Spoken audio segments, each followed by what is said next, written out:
সারাক্ষণ যদি শুধু সমস্যার কথাই ভাবো তবে জীবনে সমস্যা আরও বাড়বে। কিন্তু যদি সমাধান খোঁজো, সুযোগগুলো নিজে থেকেই আসবে। এখন যেটা কষ্ট লাগছে, একদিন দেখবে সেই কষ্টই তোমাকে আরও শক্ত করেছে। সবাই তোমার জীবনে কোনো না কোনো কারণেই আসে। কেউ শেখায়, কেউ শেখে তোমার কাছ থেকে। সবকিছু মনে নিও না। মানুষ আসলে নিজের কথাই বেশি ভাবে, তোমার নয়। কিছু চাইলে সেটা বলো। চুপ করে থাকলে কেউ বুঝবে না তুমি কি চাও। সবাই পৃথিবীটাকে নিজের মতো করে দেখে। তোমার দৃষ্টিভঙ্গি আর তারটা এক হবে না, এটাকে মেনে নাও। নিজের উপর ভরসা রাখতে শিখো। অন্যের উপর ভরসা রাখলে হতাশাই বেশি আসে।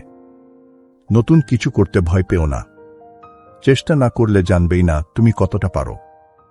ভুল হলে দোষ দিও না, ঠিক করার চেষ্টা করো। এটাই আসল উন্নতি।